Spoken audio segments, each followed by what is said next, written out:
কি ব্যাপার রাজু? এগুলো কোন ধরনের বেয়াদবি? তুমি আমার খাবার জুতো মারলে কেন? ওই চাকরের বাচ্চা, চাকর ফকিন্নির ফকিন্নি, তুই আমার বোন জামার আমার বোন জামার খাও না, তুই জুতা মারছস। এই ক ক তোর এত বড় সাহস সাহস করতে এলো? আর বোন জামাই, তোমার আমি কইছিলাম এই যে এই ফকিন্নির বাচ্চা গো, যত তুমি লাই দাও একদিন মাথায় উঠবো। দেখছো আজকে? হ্যাঁ দেখছো আজকে তোমার তোমার খাওয়ানোর জুতা মারছে। আমার মনটা চেতেছে অরে আমি জুতোটা পিটাই।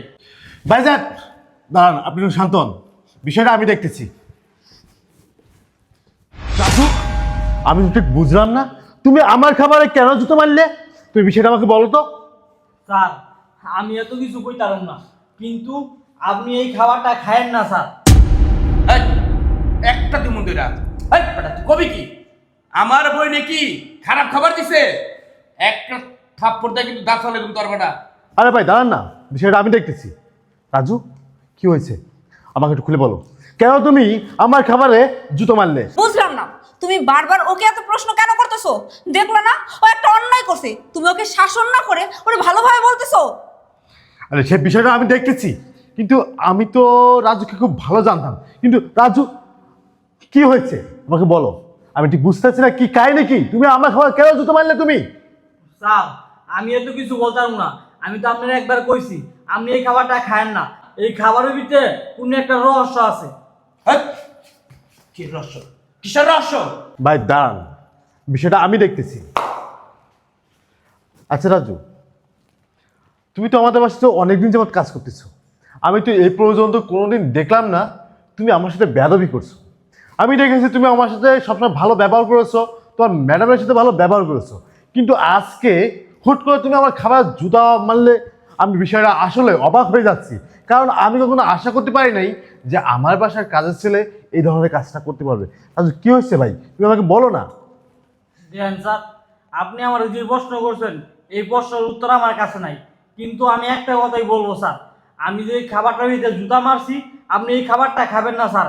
এই খাবারের ভিতর কোনো একটা গড়বড় আছে স্যার। এই বেয়াদবের বাচ্চা, তুই কি বলতে চাচ্ছিস? হ্যাঁ, আমি আমার স্বামীর জন্য যে খাবার বানাইছি সেই খাবারের মধ্যে দোষ আছে, সেই খাবারের মধ্যে গড়বড় আছে?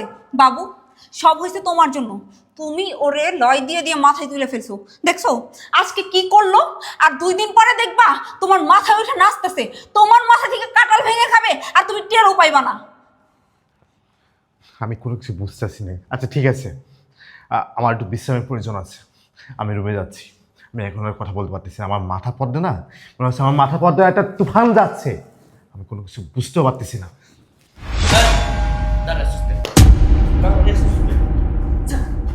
আর তোরে যেন আমার চোখের সামনে আর কখনো না দেখি।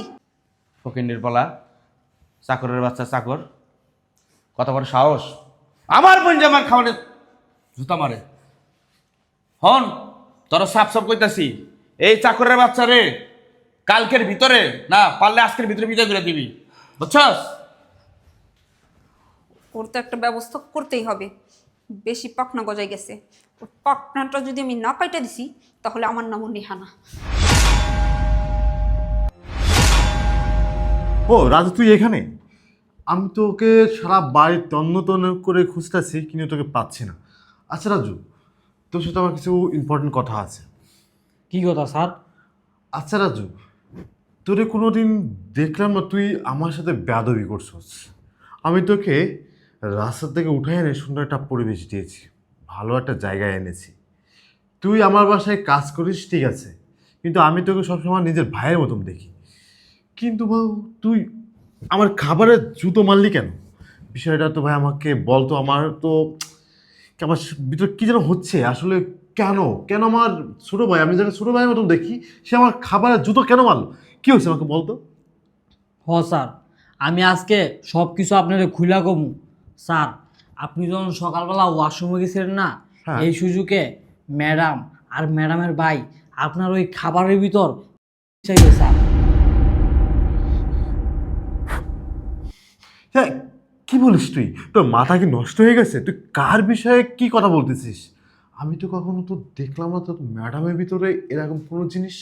আর তোর ম্যাডামের ভাই তো দেখি আমার সব কাজে সাপোর্ট করে, আমার সাথে তো ভালো ব্যবহার করে, আমার সাথে তো মিষ্টি মিষ্টি কথা বলে, কিন্তু সে আমার খাবারে কেন বিষ দেবে? স্যার আমি আগেই জানতাম যদি আমি আপনার সব সত্যি কথা বলি আপনি আমার কথা বিশ্বাস করতেন না। এই জন্য সকালবেলা ম্যাডাম আর ম্যাডামের ভাইয়ের সামনে আমি এই সত্যি কথাগুলো বলি নাই কেন স্যার জানেন? যদি আমি বলতাম সবার সামনে তাহলে তো আপনি আমার কথা বিশ্বাস করতেন না, উল্টা আপনি আরও আমারে বাসা থেকে বাইর করে দিতেন। এই লইয়া আমি প্লেন সাজাইয়া আপনার ওই খাবারের ভিতর জুতা মারছি। স্যার আপনি যখন অফিসে চলে যান না, ম্যাডাম আর ম্যাডামের ভাই তারা দুজন ফন্দি করে। তারা কি ফন্দি করে স্যার জানেন? কি করে? স্যার আপনি শুনলে পুরো অবাক হয়ে যাবেন। আমি একবার ম্যাডামের ঘরে গেছিলাম চা নিয়া, পরে ম্যাডাম আর ম্যাডামের ভাই যুক্তি করে আপনার এই দুনিয়া থেকে সরায়া দিয়া আপনার এই যত সয় সম্পত্তি আছে সব ম্যাডাম আর ম্যাডামের ভাই আত্মসাৎ করব স্যার। আপনার এই দুনিয়া থেকে সরায় দেওয়ার ম্যাডাম অনেক চেষ্টা করতে স্যার, কিন্তু স্যার আপনি তো আমার অনেক ভালোবাসেন, এই জন্য স্যার আমি থাকতে এরকম কাজ কখনোই হইতে দেব না। আচ্ছা রাজু, তুই যে এত কিছু জানিস, আজ তোর কাছে কোনো প্রমাণ আছে? তুই কি কোনো প্রমাণ দেখাতে পারবি? হ্যাঁ স্যার, আমি প্রমাণ ছাড়া কোনো কাজ করি না, আমার কাছে সব প্রমাণ আছে। আপনি শুনতে চান? শুনেন তাহলে। ফুলগুলো অনেক মল হয়ে গেছে গো।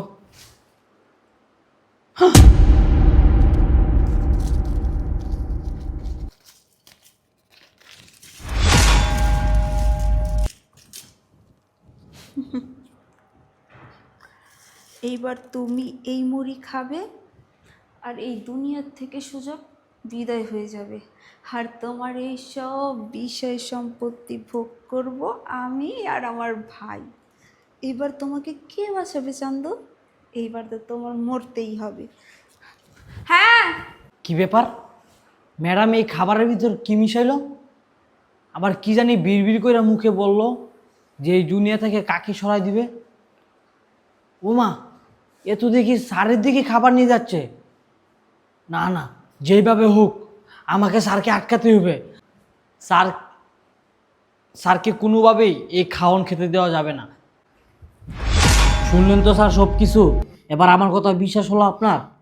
ও মাই গড, আমি এতদিন কাকে দুধ কলা দে আমি কাল সাপ পুষলাম।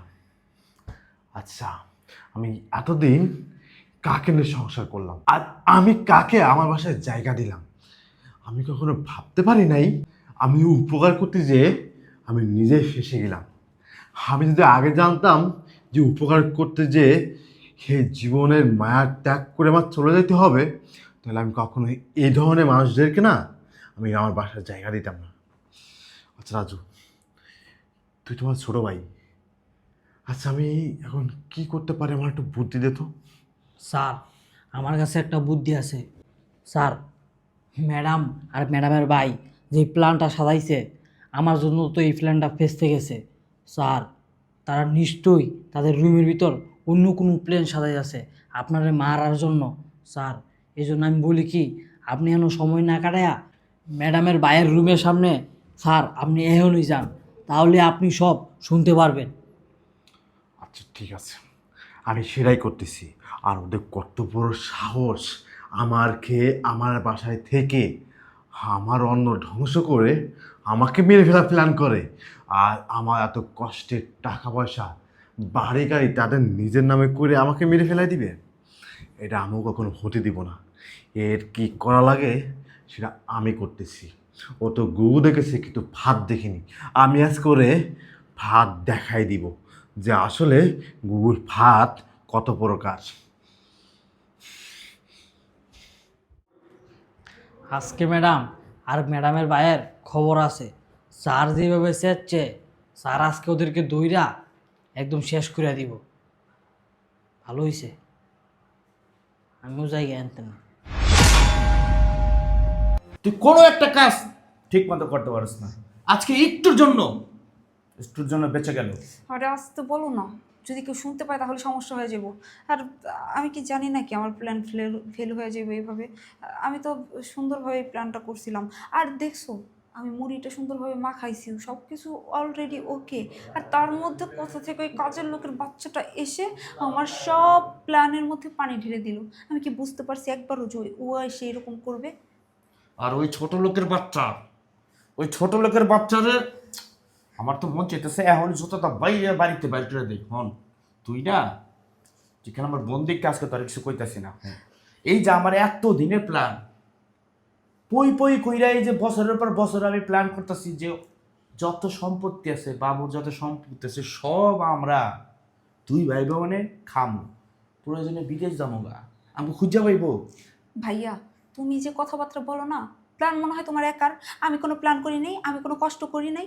আরে বাবুরই তো আমি বিয়েই করছি এই জন্য, যেন ওর এই বিষয় সয় সম্পত্তি সব কিছু আমি আর তুমি ভোগ করতে পারি। ওর সব বিষয় সম্পত্তি আমার আর তোমার নামে লেখা, ওর পাশে লাথি মেরে বাসা থেকে বের করে দিতে পারি। কিন্তু লাথি মেরে তার বের করা সম্ভব না। ভাবছিলাম এই দুনিয়ার থেকেই শেষ করে দিব, কিন্তু ওই কাজের লোকটার বাচ্চা, ওরা যদি আমি পারতাম না আজকে গলা ধাক্কা দিয়ে বের করে দিতাম। কিন্তু কি করব, ওই যে বাবু লাই দিয়ে মাথায় উঠায় রাখছে, ওরে যে পর্যন্ত কোনো একটা ব্যবস্থা না করতে পারবো সেই পর্যন্ত ওই কাজের লোকের বাচ্চাটা কিছু করতে পারবো না। হন খালি পটর পটর পটর পটর করস কামের বেলা নাই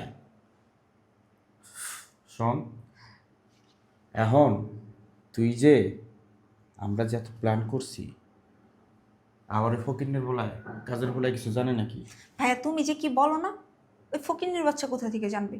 এগুলো তো আমার আর তোমার পার্সোনাল প্ল্যান। তাছাড়া আমাদের কথা বলতেও তো কখনো শুনে নাই, বা এমন কোনো আচরণও তো ওর সামনে করা হয় নাই, তাহলে ও কিভাবে বুঝবে? কিন্তু ভাই আমি একটা জিনিস বুঝতেছি না, ও বাবুর প্লেটে জুতা কেন মারলো? যেন বাবু খাইতে না পারে। দেখছো, ও কোনো একটা জানে কিছু, কিন্তু ও কিছু আমাদের বলতেছে না কেন? দেখ ফকিনের বলায় জোতাটা মারছে মারছস মারছস আর 2 মিনিট পরে মারতি যাতে করে মুড়িগুলা আস্তে করে গলার ভিতরে যাইতো শটফট শটফট শটফট করতো আস্তে করে পরোটা বেড়ে দিত আর আমরা সব সম্পত্তির মালিক হয়ে যেতাম তবে ভাইয়া প্ল্যানটা কিন্তু ভালোই করছিল, সব কিছু ঠিকঠাকও হয়ে গেছিল। কিন্তু ওই বলদের বাচ্চাটা যদি না আসতো তাহলে একদম বাবু এতক্ষণে উপরে আর আমরা এই সব সয় সম্পত্তির মালিক। কিন্তু স্বপ্ন স্বপ্নই রয়ে গেল, স্বপ্ন আর বাস্তবে রূপান্তরিত হইল না। কিন্তু কতদিন এই স্বপ্ন এইভাবে চলবে? স্বপ্ন তো পূরণ করেই ছাড়বো, সেটা যেইভাবেই হোক না কেন। দেয়ালের কান আছে আমি যাই হোক একটা প্ল্যান তো মিস হয়েছেই আরেকটা নতুন প্ল্যান করুন যাতে কইরা সাপ মরে আবার লাঠিও না ভাঙে। না ভাঙে Okay. এই ফকিনের পোলারে দিয়ে এমন প্ল্যান করবো শোন রাইতে বাবু ঘুমাইতে যায় না রাইতে তো দুধ সারা বান্দায় ঘুমায় না এই দুধটা এই ফকিনের পোলারে দিয়ে দেওয়াবি আর বাকিটা কি কইতে হবে নি তোরে বুঝতে পারছি আমি তোমার বোন না? তোমার মাথায় যত বুদ্ধি আছে আমি তো তোমার বোন, আমার মাথায়ও বুদ্ধি আছে। আমার একটু কইলেই না আমি একটু গেস করে ফেলতে পারি যে তুমি পরেরটা কি বলতে চাইতেছো। বললে আমি কলকাতা বুঝে যাই। ঠিক আছে, সমস্যা নাই, এটা কাজে দিবে। এটা কাজে দিব আমি যখন দুধ ওই কাজের লোকের হাতে দিব তখন তো আর বুঝবে না যে আমি দুধের মধ্যে কিছু মিলাইছি। যখন ওর সামনে ও বাবু দুধটা খাবে আর তখন ছটফট করতে থাকবে আর ও বেচারা বুঝবেও না। বাহ বাহ, আমি কখনো আশা করতে পারি নাই তুমি এই কাজটা করতে পারবা। হ্যাঁ, আর বাবু তুমি কি বলছো এইসব? হ্যাঁ, আজকে আমি যেটা আমার নিজের চোখে দেখেছি, আজকে যেটা আমি আমার নিজের কানে শুনেছি, এটা মিথ্যা না, এটা সত্যি। আর তুমি কি বললা? কি প্ল্যান সাজিয়েছো তুমি? প্ল্যান সাজাইছি মানে কিসের প্ল্যান সাজাইছি? কি বেয়াদব! এই দান, এক পাও সামনে দিকে যাবেন না।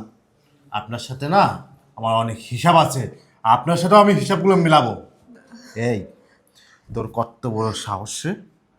এই তোর কোন জিনিসের আমি অভাব দিয়েছি বল? তোর কত বড় সাহস!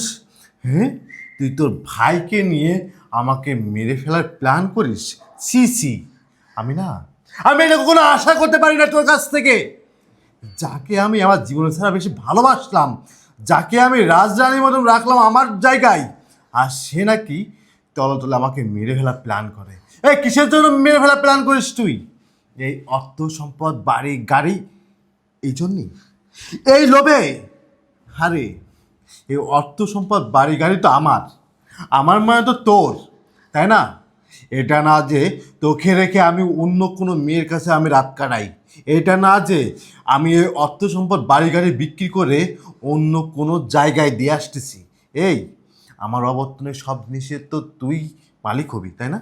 তাহলে আমাকে মেরে ফেলার প্ল্যান কেন করতেছিস বল? আমাকে কি তোর ভালো লাগে না? তোর এই বুদ্ধি কে দিয়েছে? এই আমি কি তোকে ভালো রাখি নাই? বল বল বল, আমি কি তোকে ভালোবেসে কি বিয়ে করি নাই? আজকে আজকে তুই আমাকে মেরে ফেলার প্ল্যান করিস কেন? কেন বল বল বল বল। আরে তুই বলবি কি? তোর তো আর বলার ভাষা নাই। আমি না সব কিছু না আজকে আমি আমার নিজের কানে শুনেছি, আমি আমার নিজের চোখে দেখেছি। তুই এখানে যতগুলো কথা বলেছিস আর আমার খাবারে বিষ দিস, ছি। আরে যদি ঘরে যদি শত্রু থাকে না, ওই শত্রু কখনো না খুঁজে বের করা যায় না।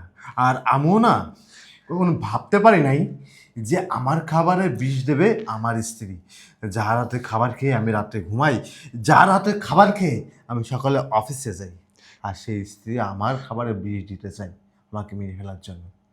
এগুলো কি? আজকে যদি ওই কাজের ছেলেটা আমার খাবারে যদি জুতো না মারতো, তাহলে তো আমি বুঝতে পারতাম না যে আমার সাথে এত বড় একটা প্ল্যান চলতেছে। আমি কখনো বুঝতেও পারতাম না যে আমাকে এই দুনিয়ার থেকে সরিয়ে দেবে।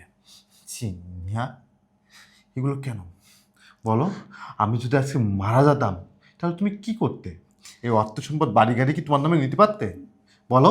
আমি যদি লিখে না দিই তোমাকে, তাহলে তুমি কিভাবে পাইতে বলো? নেহা, আমি তোমাকে একটা কথা বলি, তুমি একজনের ঘরের স্ত্রী, আর ওই স্ত্রীকে ওই স্বামী ভালোবাসে, আর স্বামী ব্যতীত অন্য কোনো যদি ছেলে ভালোবাসে না, তাহলে সেটাকে ভালোবাসা বলে না, সেটাকে নোংরামি বলে।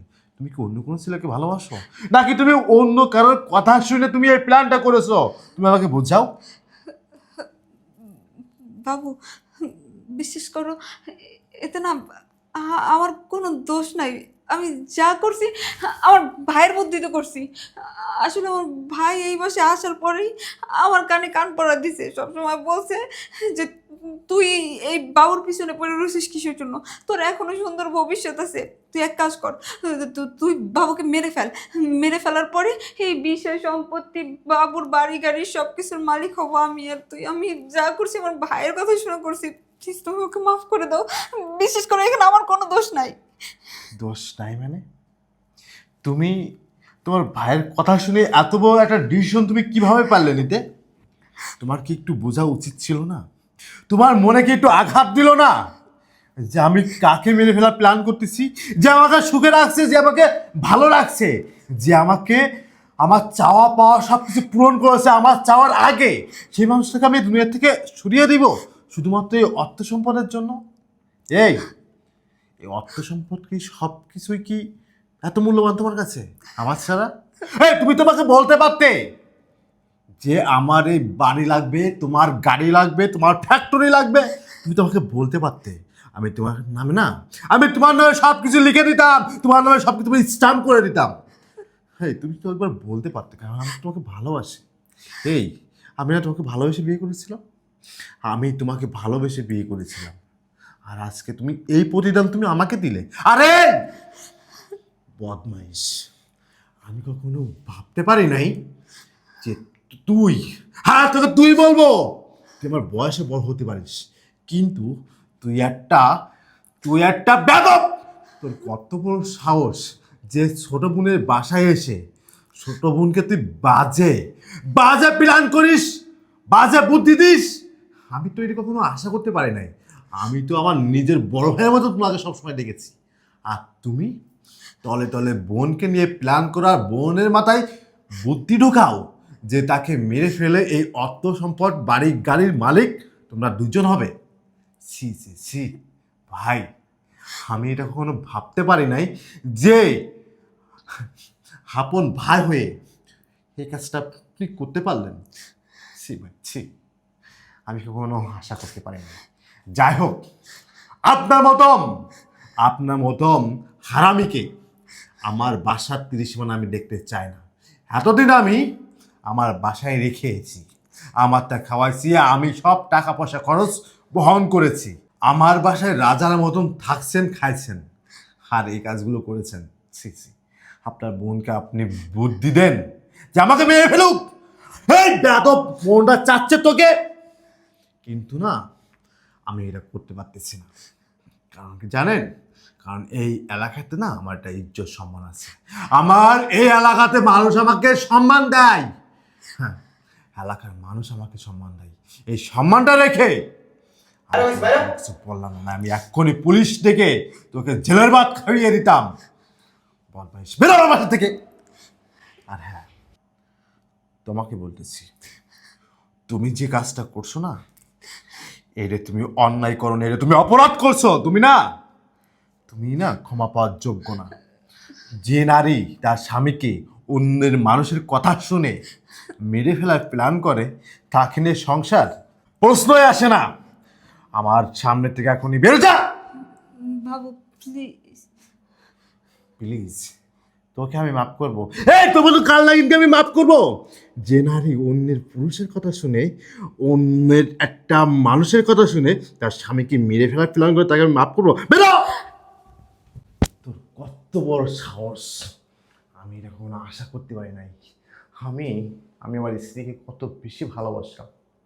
আমি আমার জীবনে ছাড়াও তাকে বেশি ভালোবাসতাম, আর সে মানুষটা আমাকে মেরে ফেলার প্ল্যান করে শুধুমাত্র এই অর্থ সম্পদ, টাকা পয়সার জন্য। তাহলে কি আমার এই টাকা পয়সা থাকেও কি আমি আজকে বিপদের সম্মুখে?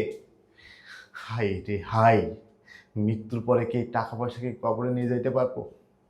দুনিয়ার সুখটা, এটা সবথেকে বড় সুখটা ছিল, আর সেই মানুষটা আমাকে মেরে ফেলার প্ল্যান করে।